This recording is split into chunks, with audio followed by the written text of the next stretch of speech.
Help me reach 9,000 subscribers. Support the video with a like and leave your thoughts in the comments. I read everyone. Thank you. She sat across from me at our little oak table like she was killing time at a layover. Candle, steak, good wine, the whole thing didn't move the needle. Her eyes kept darting past my shoulder toward the front window. Twice she smirked. The third time she winked. Not at me. I set the knife down. You want to tell me who you're performing for? Or do I just turn the lamp so he gets a better view? She dragged her gaze back, slow. Relax. Old friend. From the neighborhood? From the gym, she said, lifting the glass like the topic bored her. Good. Ask him if he wants dessert.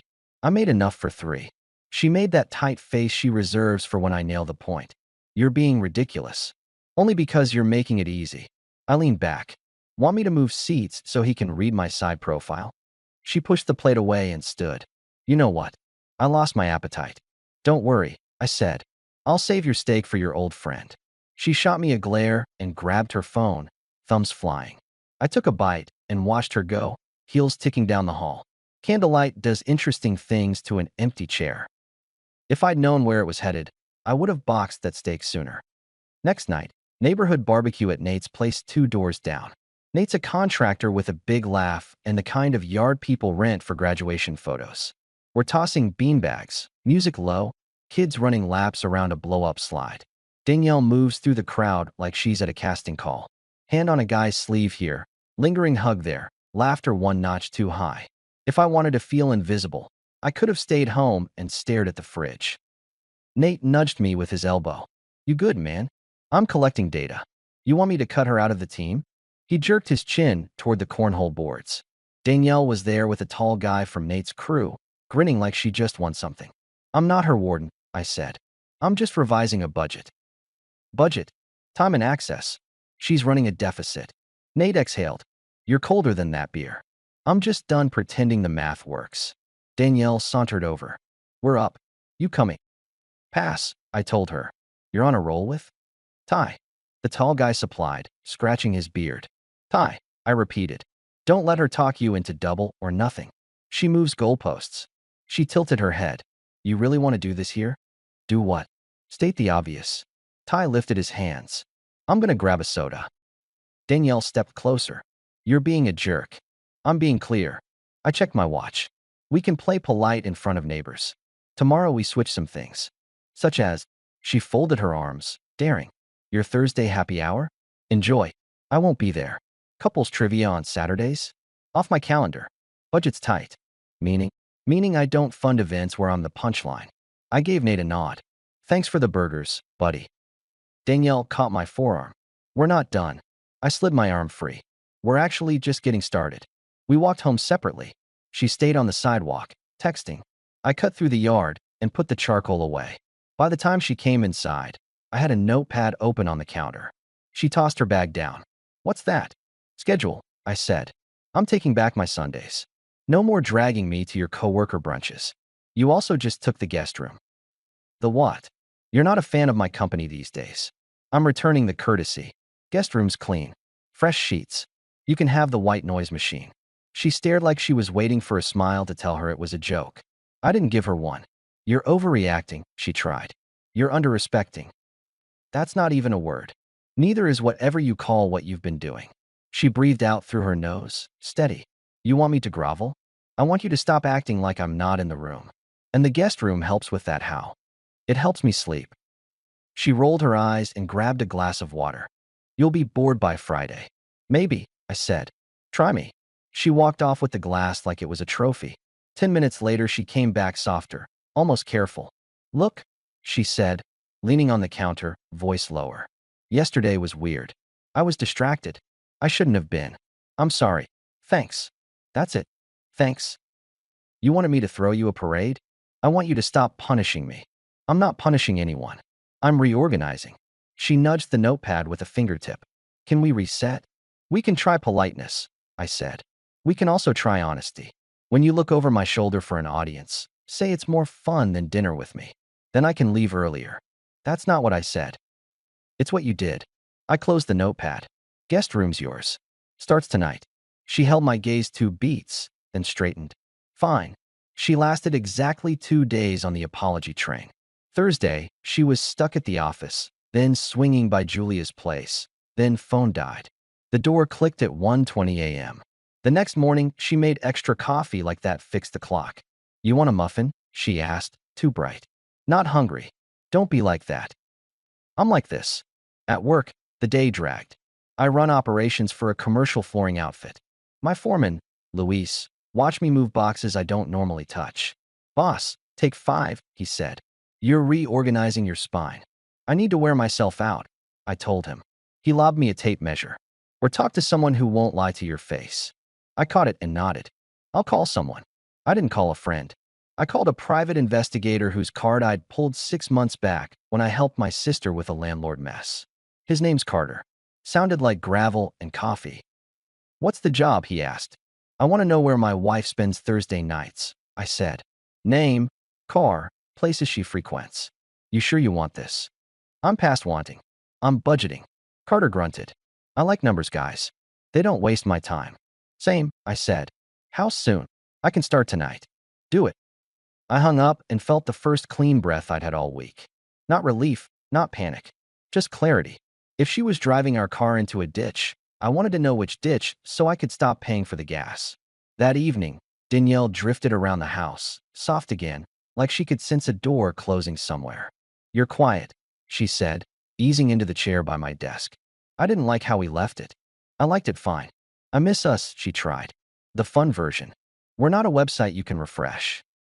You're impossible. You're transparent. She inhaled like she would form a better sentence, didn't, and stood. Julia asked if I could stop by. She's going through something. Of course she is. You think I'm lying. I think you like low-effort excuses. You hate my friends. I hate alibis. She grabbed her keys with a little snap. I'll be late. Make sure the guest room door's quiet when you come back. She left. I waited exactly 10 minutes, then texted Carter. She's out. He replied with a thumbs up. I wasn't dramatic about it. I microwaved leftovers, cleaned the counter, answered 2 emails. By midnight, Carter sent a single line, got activity. I locked my phone and slept. She took a long shower when she got in. I heard the guest room door close like a confession nobody said out loud. Saturday afternoon, we were obligated to show up at a birthday for my cousin Leo. Family event in a rental hall, paper tablecloths, buffet trays, kids tugging balloons. Danielle arrived with me, but immediately beelined to a group of guys near the photo booth. Her tone was playful and pointed. I could feel my aunt's eyes on me. Aunt Ruth sidled up with a paper cup of coffee. You want me to spill something on her blouse? I appreciate the hustle, Ruth, I said, but I brought a different tool. Which is? Distance. Ruth snorted. Elegant. Danielle turned just enough to catch me watching, then exaggerated her laugh, hand on a stranger's chest. A cousin raised his eyebrows at me like, wow, okay. I walked over, not hot, not loud, just there. Danielle, I said. She glanced over her shoulder. Hey, babe. We were just talking about the gym. Tell your fan club I need a word. We're good, one of the guys said, like he was protecting her from me. I looked at him. Relax. I'm not going to embarrass anyone. She can do that herself. Danielle rolled her eyes. 2 minutes, she told them, huffing at me as we stepped aside. You love to ruin a room. You love to pretend you don't know how crowded it is. Crowded, with all your little tests. There you go. I'm done with games, I told her. We're revising finances. Joint card gets paused after this weekend. Split expenses down the middle, logs and receipts. If you're out late, you cover yourself. I'm done subsidizing confusion. Her mouth actually fell open. Are you serious? Dead. That's petty. It's adult. You think I'm using you? I think you're enjoying the perks while running side adventures. Her eyes narrowed. You're paranoid. Maybe. Or maybe I finally respect myself. She leaned in. You freeze me out, I'll find warmth elsewhere. You already did, I said. Just keep the thermostat off my bill. She scoffed and walked back to her circle. 5 minutes later, she reappeared holding a paper plate with cake. Here, she murmured, offering it like a peace flag. Let's not fight at Leo's thing. I'm not fighting. We can hang later, just us. That window's closed today. Tomorrow then. Busy. She exhaled. Fine. 10 minutes after that, she kissed my cheek in front of Ruth and asked if I wanted to go home and reset. That was the first real soft turn. I let her take my arm, but I didn't melt. At home, she tried small talk, curled up at my end of the couch, made a show of putting her phone away. I watched a game. She finally gave up and went to bed early, this time in our room. At 6 a.m., Carter texted, "We should talk." Photos. I took the call on the porch. He was concise. "She's with a guy named Chris at a spot on Oak Street. Same car shows up on Thursdays. Same bar, same window. They leave together, come back, then separate. He's not a coworker." "You sure on the name?" "Got a plate. Got a picture with a name tag from a work function. I'll send the file." "What's he look like?" "Tall. Trim beard. Not from your gym. Never seen him." "You're gonna see plenty in your inbox." "I appreciate it." Carter paused. "You want me to keep going?" "Not necessary. This is enough. Invoice me. I'll send it now." I stood there until the sun pushed the chill off the porch boards. Then I brewed coffee, printed what he sent, and put it in a manila folder.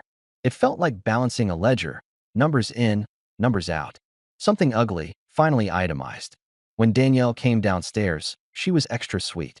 Second soft turn, dialed up. "Pancakes, like we just started dating." "You want blueberries or chocolate chips?" she asked, cheery. "Plain's fine."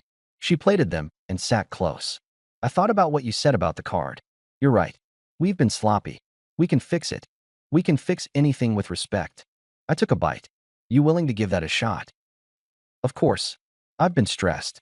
Work stuff. Hormones. I don't know. I don't want to lose what we have." "Then let's start with answers instead of excuses." She nodded too fast. "Yes. Tonight," I said. "You and I have dinner. Just us. No looking over my shoulder." "Deal." At 4 o'clock, she texted, "Julia's going through it again. She asked if I could stop by for a bit before dinner. I'll be quick." Of course she did. I typed, then erased it.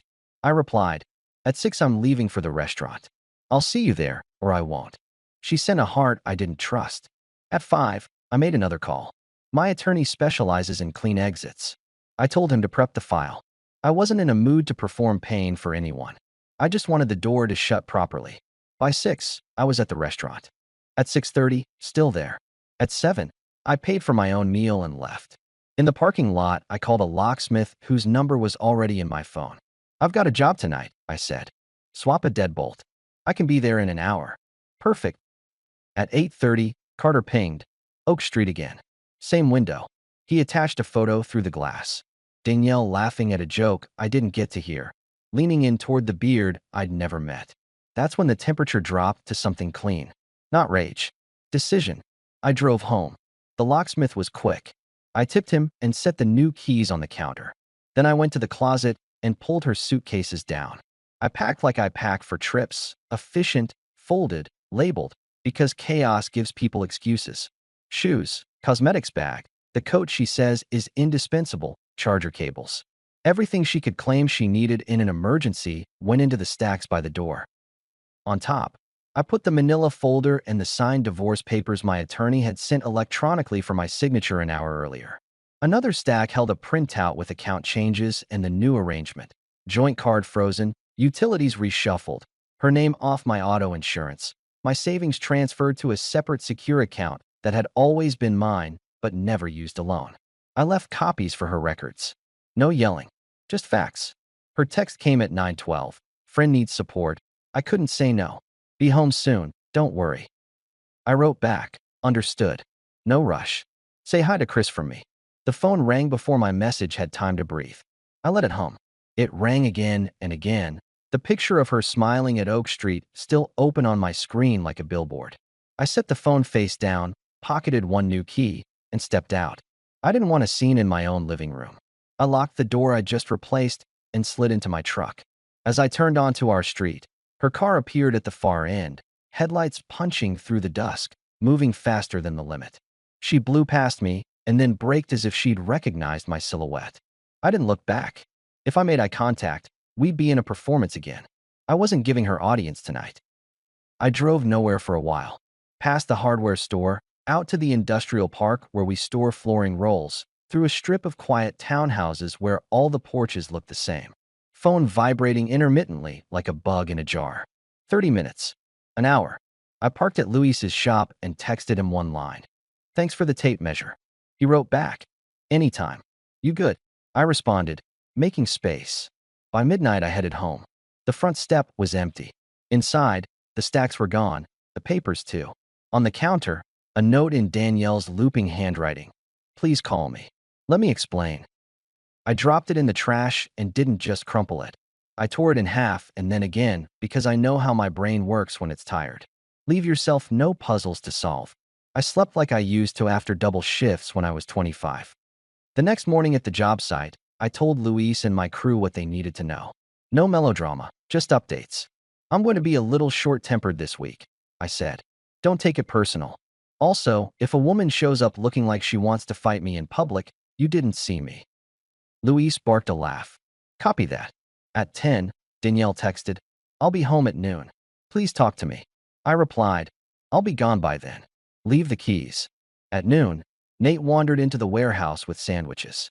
Heard some car doors slamming over at your place, he said. You want to talk, or you want me to stack wood? Stack wood, I said. Later, talk. He stacked wood. Later, we talked. I told him enough. He winced. You're ruthless, he said, not disapproving. I'm allergic to disrespect. What happens if she shows up at my place crying?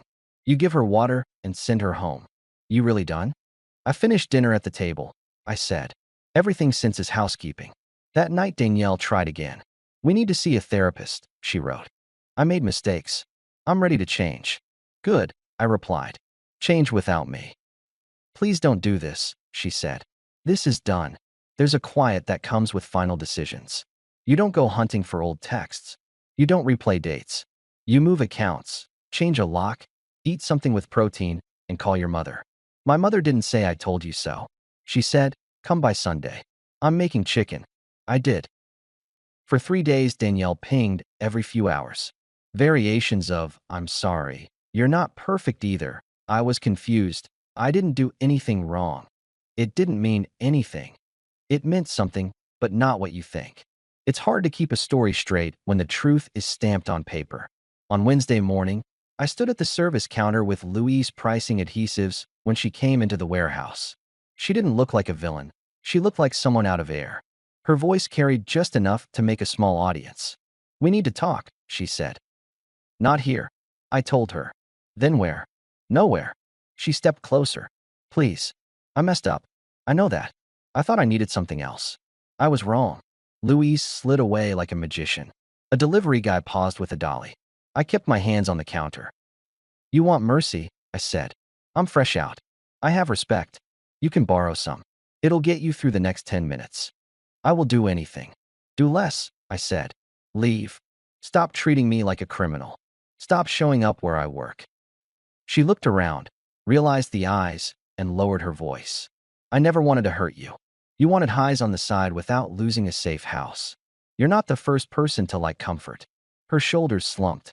I ended it. You didn't end it. I did. Chris is nobody. Then you'll miss him less. She tried one more angle. I'll move out. I'll give you time. Just don't file anything yet. Already filed, I said. She froze. When? Monday. Her mouth opened, closed. You're cruel. I'm calm. Tears came then. Not the dramatic ones, just the practical kind that make people around you uncomfortable. I didn't move. Last thing I said, leave the garage door opener with Nate. And stop texting my family. You told them? I told the people who support me what they need to know. She turned to go, then looked back. You'll regret this. I doubt it. She left. The delivery guy whistled under his breath. Luis came back and set a box on the counter like a quiet applause. That was clean, he said. Messy things, clean cuts. Exactly. That night, she sent only one text. I found a sublet for a month. I'll come by Saturday for the rest of my stuff. I replied, I won't be there. Saturday, I took my nephew to a baseball game and then met Nate at his workshop to help him sand cabinet doors. We drank cold water from the tap and talked about everything but my divorce. That's the thing about good men. They know when silence is service. At 6, Danielle sent a photo of the empty closet. Can we meet tomorrow? Just to talk. No pressure. No. At 9, she tried a new tack. I made a mistake because I was lonely. We lost each other. You lost me, I wrote. I'm right here. At midnight, I put my phone on Do Not Disturb and slept. Sunday morning, I ran into my neighbor Paula while taking out the recycling. She's a teacher with sharp eyes. "Someone's been parking in your driveway late," she said carefully. "Not anymore." "Good," she said. "You hold your line. Some people only understand walls." "Funny," I said. "I just built one." "Brick by brick," she said, and walked her dog. 2 weeks went like that. Work, gym, dinners with my mother and sister, afternoons helping Leo paint his new place. Danielle kept up a light drizzle of messages that gradually turned to mist. Then one morning at 6, I stepped out to get in my truck, and she was leaning against the hood, hair pulled back, hands jammed into a jacket like a teenager who skipped school. "I've been here since 5, she said. "Then you had a long conversation with the cold." "Please." Her voice frayed. "I learned the lesson, okay? I don't want thrills. I want home. I want you. I will never." "Stop." I held up a palm. "It's too late. I know I don't deserve a second chance, but I don't give second chances. You used to be kind. I'm still kind. I'm just not foolish." She stepped closer. "Could you ever try again? Even in a year?" "No." "You're that sure?" "I'm that done." She stared at me like I'd shut off gravity. "Then at least say you forgive me." "I'm indifferent," I said. "That's scarier." She flinched. "I will do anything you ask," she whispered. "I'm asking nothing," I told her. "Go live better. And stop shadowing me before I ask someone less polite to move you." The last part landed. She swallowed, nodded once, and walked to her car. I got into my truck and let the engine idle until she was gone. Then I drove to my mother's, ate eggs in her small kitchen, and made a list of tasks for the day. The divorce moved like I wanted, quietly and quickly. Papers signed, assets distributed by the math we'd built together, but I'd funded more. She kept her car, her personal savings, the furniture from the guest room, and the second couch she insisted we needed. I kept the house, the shop tools, my accounts, and my time. No fights. No public spectacle. If there's an art to exiting with dignity, it's in refusing to narrate every step. 3 weeks after the morning by the truck, I saw Danielle once at the grocery store. She looked thinner, eyes tired. She didn't approach. Later I heard from Paula that Danielle started a low-pay gig at a boutique across town. Afternoon shifts, lots of standing. Rent's not kind when you downgrade from a two-income household. That's life, though. Choices have invoices. As for me, I put my head down and lived. Nate hauled me to his cabin for a weekend with guys who don't ask invasive questions. We chopped wood and argued about who was worse at fishing. Luis invited me to his daughter's school play. I started jogging again. Nothing serious, just enough to feel my legs complain. My sister set me up on 2 dates. Both were pleasant, neither stuck. I didn't force it. I learned to like my couch again, alone. I fixed the back steps. I refinished the kitchen table where the candle once showed me everything I needed to know. Friends kept asking if I was angry. Anger is a hobby. I don't have time. I'm 42 with good hands and a better schedule. I'm not trying to win an argument that already ended. I'm building a life that fits in the mirror. One night Nate and I sat on my porch with soda and silence, and he finally said, "You're lighter." I dropped weight, I told him. "People. Expectations," I said. "You think you'll marry again?" "I think I'll recognize respect faster," I said. "And I'll leave quicker if it goes missing." He tapped his kin to mine. Amen. For a while I kept the manila folder in my desk like a fire extinguisher. Then I boxed it with the tax returns. Proof is only useful when you have a case to make. I don't. My case closed the night. I put her bags by the door and the papers on top. Some people think power is commanding a room. I've learned it's stepping out of one without explaining yourself. My last words to Danielle were simple, and I meant them. When she hovered by my truck begging for a rewrite of our script, I took my time, because last lines are worth saying clean. "I don't do second chances," I told her. "Your attempts will fail. Please stop making them." That's the whole gospel of how I live now. Respect given, respect returned. No circus, no audience. Just a man, his porch, the people who show up when you call, and the quiet hum of a house that's finally mine again. I'm not against love. I go to dinners. I meet people. I enjoy the conversation, not as a rescue mission, just as a man not in a hurry. One day it'll stick. Until then, I sleep like a guy who changed his locks and his standards on the same night. And every so often, when the sun hits that oak table the right way, I think about the candle, The wink, the smirk, how it all started with a look over my shoulder. And I'm glad I turned around, saw it for what it was, and moved on. Don't forget to subscribe and leave a like. It really helps and keeps me motivated. There's also a channel membership if you'd like to support the channel. Thanks for watching.